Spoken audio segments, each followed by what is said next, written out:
So very good morning everyone students. अब हम coordinate geometry की एक्सरसाइज 3.2 स्टार्ट करने वाले हैं बेटा। तो इस एक्सरसाइज को करने से पहले आप सब लोग बेटा बेसिक लेक्चर को देखना ना भूलें, ठीक है। डायरेक्ट इस एक्सरसाइज पे ना आए। तो स्टार्ट करते हैं एक्सरसाइज 3.2। क्वेश्चन नंबर 1 कह रहा है right the answer of each of the following questions, ठीक है। तो इसको थोड़ा सा सही कर लें। अब सही है ना। फर्स्ट पार्ट कह रहा है what is the name of horizontal and vertical lines drawn to determine the position of any point in the Cartesian plane.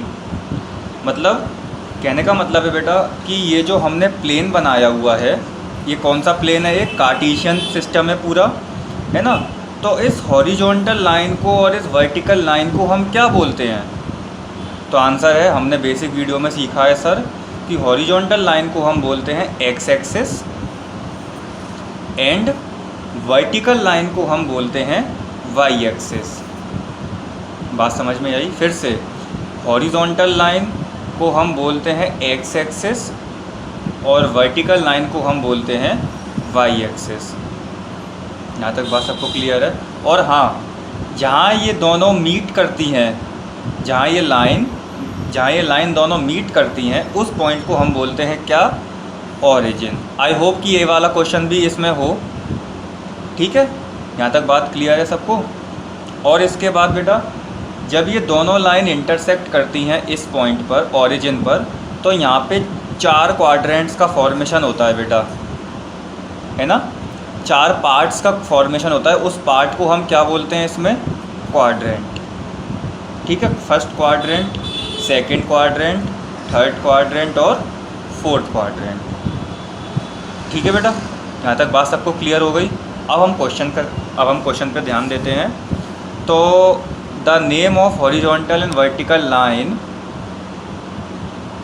Drawn to determine the position of any point in the Cartesian plane. तो horizontal line को हम क्या बोलते हैं? X axis, और vertical line को हम क्या बोलते हैं? वाई एक्सिस, ठीक है। यहाँ पे लिख लेते हैं, हॉरिजॉन्टल लाइन को हम बोलते हैं एक्स एक्सिस और वर्टिकल लाइन को हम बोलते हैं प्यारे बच्चों वाई एक्सिस। यहाँ तक बात क्लियर है सबको? कोई याद करने वाली बात नहीं है, सब समझने वाली बातें हैं। सेकंड क्या कह रहा है? What is the name of each part of the plane. उस प्लेन के हर पार्ट का क्या नाम होगा? प्लेन का मतलब है प्लेन सरफेस। प्लेन के हर पार्ट का क्या नाम होगा जो कि इस लाइन से मिलकर बनता है? अभी मैंने बताया कि उसका नाम क्या होगा? क्वाड्रेंट होगा। क्या होगा बेटा? क्वाड्रेंट। कितने क्वाड्रेंट्स बनते हैं? 4 क्वाड्रेंट्स बनते हैं, ठीक है। क्लियर है? चलो ये हो गया, ये हो गया। Third, right the name of the point where these 2 line intersect. ये भी मैंने अभी बताया है, बताओ क्या होगा? तो आंसर है सर, इसका आंसर है ओरिजिन। और ओरिजिन के कोऑर्डिनेट्स क्या होते हैं? ऑलवेज 0,0, जिसमें ये एक्स कोऑर्डिनेट कहलाता है, ये इसको हम वाई कोऑर्डिनेट बोलते हैं। एक बात और हम समझ लें कि एक्स कोऑर्डिनेट को हम कोऑर्डिनेट ज्योमेट्री में क्या बोलते हैं प्यारे बच्चों? एब्सिसा। क्या बोलते हैं? एब्सिसा। और वाई कोऑर्डिनेट को हम क्या बोलते हैं? वाई कोऑर्डिनेट को बोलते हैं, तो आंसर है ऑर्डिनेट, ठीक है। कोई अगर आपसे पूछे कि एक्स एक्सिस को हम क्या बोलते हैं, तो एब्सिसा, और एक्स कोऑर्डिनेट को हम क्या बोलते हैं, तो एब्सिसा, और वाई कोऑर्डिनेट को हम क्या बोलते हैं, तो आंसर है ऑर्डिनेट, ठीक है। ऑलवेज एक्स पहले लिखा जाता है और वाई उसके बाद लिखा जाता है। यही तरीका होता है लिखने का, एक्स कॉमा वाई, ठीक। हमारा बेसिक यहाँ तक क्लियर है। अब इसके बाद क्वेश्चन नंबर 2 क्या कह रहा है? सी फिगर 3.14। कहाँ है भाई 3.14? ये रहा। अच्छा, यहाँ बना हुआ है। ओके, क्या बताना है हमें इस फिगर में? The coordinate of B, coordinate of C, the point identified by this coordinate. अच्छा, मतलब इसको हमें डिफ़ाइन करना है, ठीक है, कर देंगे। पहले इस फिगर को समझ लें, एक बार इस फिगर को समझ लेते हैं तो कोई परेशानी नहीं रहेगी। देखो ध्यान से, ये कौन सी एक्सिस है? हॉरिजॉन्टल एक्सिस, और उसको मैं क्या बोलता हूँ, हॉरिजॉन्टल लाइन को एक्स एक्सिस। ठीक है, इसको मैं क्या बोलूँगा, इतने पार्ट को पॉजिटिव एक्स एक्सिस और ये नेगेटिव एक्स एक्सिस, क्योंकि यहाँ पे नेगेटिव नंबर्स हैं, इंटीजर्स हैं। ये पॉजिटिव वाई एक्सिस और ये नेगेटिव वाई एक्सिस। ये सब बेसिक वीडियो वाला मैं एक बार रिवाइंड करा दे रहा हूँ, आपको रिवाइज़ कर ले रहे हैं तो सही रहेगा। और जहाँ पर ये दोनों लाइन इंटरसेक्ट करती हैं उसको हम क्या बोलते हैं, ऑरिजिन ओ। कोऑर्डिनेट क्या होते हैं ऑरिजिन के, ऑलवेज 0,0। अच्छा, अब इस डायग्राम को रीड करते हैं। तो ये डी अगर मैं डी के कोऑर्डिनेट देखूँ बेटा, तो कैसे पता चलेगा डी के कोऑर्डिनेट। तो डी तक पहुंचने के लिए मैं पहले एक्स पे कितना चला, 6 चला, ऐसे ही हमने सीखा था। एक्स पे देखो, एक्स पे अब कितना चले, 6 चले, और वाई पे कितना चले, 2 चले। ठीक है, डायरेक्ट बेटा मेरे इस लेक्चर को मत देखना, पहले बेसिक वीडियो ज़रूर देखना। ठीक है, अब ऐसे ही बी पॉइंट के कोऑर्डिनेट निकाल लेते हैं, इसको हम रीड करें। अच्छा, यहाँ पे एल भी है, चलो ठीक है। बी के अगर हम कोऑर्डिनेट निकालें तो बी के लिए हम एक्स पे कितना चले, -5 चले, और वाई पे कितना चले, तो 2 चले। ठीक है, एल पे निकालो, एल पे एक्स एक्सिस पर कितना चले, सर चले ही नहीं। और हाँ, आप कहोगे सर आपने हमें एक चीज़ और बताई थी कि अगर कोई पॉइंट वाई एक्सिस पर लाई करता है तो ऑलवेज एक्स की वैल्यू, एक्स कोऑर्डिनेट की वैल्यू 0 होती है। क्यों होती है, क्योंकि वो पॉइंट परपेंडिकुलर डिस्टेंस की दूरी पर है ही नहीं है ओरिजिन से, है ना। ये तो परपेंडिकुलर डिस्टेंस की दूरी पर है 0 से 5, लेकिन 0 से 0 तो हम चले ही नहीं हैं, कोई परपेंडिकुलर डिस्टेंस बनी ही नहीं है। अब आप कहोगे कि सर आप परपेंडिकुलर डिस्टेंस ये क्या वर्ड बोल रहे हैं, तो बेटा ये सब मैंने बेसिक लेक्चर में अपना बता दिया है। ठीक है, तो इसके कोऑर्डिनेट हो जाएंगे 0,5, और यहाँ पे m देखो एक्स एक्सिस पर लाई कर रहा है, इसका मतलब हाँ y की वैल्यू 0 होगी। तो m के अगर मैं कोऑर्डिनेट देखूँ बेटा तो -3,0 हो जाएंगे। यहाँ तक बात समझ में आ रही है। अब किस किस के बचे, h के देखो फटाफट से। हो सकता है क्वेश्चन में हमें यही सब के कोऑर्डिनेट निकालने हो, है ना। h के अगर मैं देखूँ तो h के लिए x एक्सिस पर मैं कितना चला, -5 चला, और y एक्सिस पर कितना चला, -3 चला। फिर से e पर मैं x एक्सिस पर कितना चला, e के लिए -3 चला, और y एक्सिस पर चला -5। ठीक है, यहाँ पे कोई इस एक्सिस पर कोई पॉइंट लाई कर रहा है, नहीं कर रहा। g के लिए चल देखो, g के लिए x एक्सिस पर हम चले 2, और y पर हम चले -4। बहुत सिंपल है, ये तो कोई दिक्कत वाली बात नहीं है। c के लिए हम x एक्सिस पर कितना चले बेटा, 5 चले, y एक्सिस पर कितना चले, यहाँ पे -5 चले। ठीक है, ये हमने कोऑर्डिनेट्स फाइंड कर लिए।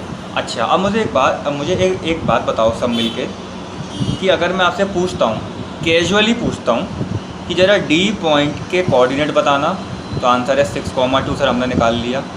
अच्छा, अगर मैं पूछता हूँ आपसे कि ज़रा डी पॉइंट का एब्सिसा बताना, अब आप कहोगे क्या सर, डी पॉइंट का एब्सिसा बताओ, एब्सिसा।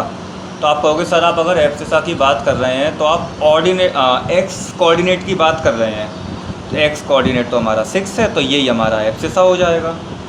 बात समझ में आई, हो सकता है क्वेश्चन में पूछ ले। अच्छा, फिर से एच कोऑर्डिनेट का ऑर्डिनेट बताओ, एच के कोऑर्डिनेट्स का ऑर्डिनेट बताओ, ऑर्डिनेट। तो आंसर है सर आपने ऑर्डिनेट का हमें बताया है, उसको हम वाई कोऑर्डिनेट को हम ऑर्डिनेट बोलते हैं, तो y तो -3 हो जाएगा, है ना। अब क्वेश्चन करें इसके, चलो उल्टा चलते हैं, थोड़ा सा उल्टा भी पढ़ लें, बहुत सीधा पढ़ लिया हमने, है ना। देखो, the coordinates of the point m के पॉइंट्स हैं हमारे 3,0 लिख लिया हमने, -3,0 ना, चलो लिखा हुआ है यहाँ पे। ठीक है, the coordinates of the point l, ये भी हमने निकाला हुआ है। अब the ordinate of the point h, ये आया है सवाल, h पॉइंट के ऑर्डिनेट बताओ। लो, हमने तो अभी पूछा था, एक क्वेश्चन भी पूछ लिया। तो ऑर्डिनेट अगर पूछ रहा है तो वो किस कोऑर्डिनेट की बात कर रहा है? वाई कोऑर्डिनेट की। तो आंसर है -3 हो जाएगा ये, ठीक। अरे वाह, the abscess of the point D, बहुत बढ़िया। डी पॉइंट का एब्सिसा बताओ, मतलब किसकी वैल्यू पूछना चाह रहा है वो? एक्स कोऑर्डिनेट की। तो आंसर है 6। डाउट क्लियर हो रहे हैं सबको?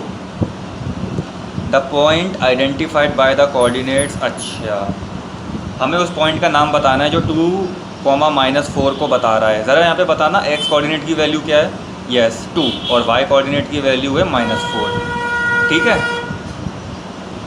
अच्छा, तो कौन सा ऐसा पॉइंट है भाई जो 2, -4 को बता रहा है? ज़रा देखना। ये रहा, जी है ना, जी बता रहा है। क्लियर है? अब आओगे सर, ये तो बहुत इजी वाली है एक्सरसाइज, ये इजी भी है और बेसिक वाली भी है ना। अच्छा, यहाँ पे मैं कुछ एक चीज़ देख रहा हूँ, ये सिंबल से बने हुए, एक बार ये भी आपको समझा दूंगा मैं, पहले एक्सरसाइज ख़त्म कर लें। The point identified by the coordinate -3, कौन सा है ये? -3, -5। ये भी करा हुआ है, ई पॉइंट है ये, ई है ना। द कोऑर्डिनेट ऑफ सी के भी देखो हमने निकाल लिए हैं, कहाँ हैं? ये रहा, 5, -5। और लास्ट बचा हमारा बी, तो बी के होंगे -5, 2। यहाँ तक सबको क्लियर है? अच्छा, अब आप कहोगे कि सर ज़रा ये और समझा दीजिए बस हमें, ये क्या बना हुआ है ये? देखो बहुत ध्यान से समझना, ये सबको मालूम है ये क्या है? ये क्वाड्रेंट है, ठीक है। ये फर्स्ट क्वाड्रेंट, ये सेकेंड, ये थर्ड, ये फोर्थ। सर ये सिंबल क्या बने हुए हैं, हमें ये समझ में नहीं आ रहा है ना। तो एक बात बताओ, अगर हम कोई कोऑर्डिनेट लिखते हैं बेटा, तो सबसे पहले हम किसकी वैल्यू लिखते हैं? तो आंसर है, हम सबसे पहले सर एक्स की वैल्यू लिखते हैं, फिर वाई की वैल्यू लिखते हैं। सही बात है। अब सुनो, अगर कोई पॉइंट प्यारे बच्चों इस फर्स्ट क्वाड्रेंट में लाई कर रहा है, तो सबसे पहले मैं एक्स की वैल्यू लिखूँगा, देन आफ्टर मैं वाई की वैल्यू लिखूँगा, हाँ या ना? सही बात है। तो अगर मैं एक्स की वैल्यू लिखूँगा तो यहाँ पे एक्स के सब पॉजिटिव वाली वैल्यू हैं, तो इसीलिए यहाँ पे पॉजिटिव साइन आया है। अब आप कहोगे सर ऐसी तो वाई की सारे पॉजिटिव है, तो इसीलिए यहाँ पॉजिटिव साइन आएगा। अब आप मुझे बता सकते हो कि सर देखो, जब हम ये सेकंड क्वाड्रेंट में अगर कोई पॉइंट लाई कर रहा होगा, तो हम पहले, सही बात है, हम पहले एक्स की वैल्यू लिखेंगे, फिर वाई कोऑर्डिनेट लिखेंगे। तो एक्स तो यहाँ पे नेगेटिव है और वाई यहाँ पे पॉजिटिव है।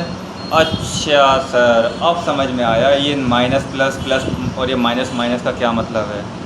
ये हमें बताते हैं कि पहले एक्स की वैल्यू लिखनी है और वाई की वैल्यू लिखनी है। अगर एक्स की लिखोगे इस क्वाड्रेंट में तो वो भी नेगेटिव, वाई की लिखोगे तो वो भी नेगेटिव। सेम एस अगर आप इस क्वाड्रेंट में पहले एक्स की वैल्यू लिखोगे तो वो पॉजिटिव होगी देखो, और वाई की लिखोगे तो वो नेगेटिव होगी। बस ये सिंबल के थ्रू बता दिया गया है, कंफ्यूज होने वाली बात नहीं है, बस बेसिक क्लियर होना चाहिए। क्लियर है? अब ये सारे साइंस क्लियर हैं? तो यहाँ ख़त्म होती है हमारी एक्सरसाइज 3.2, ठीक है।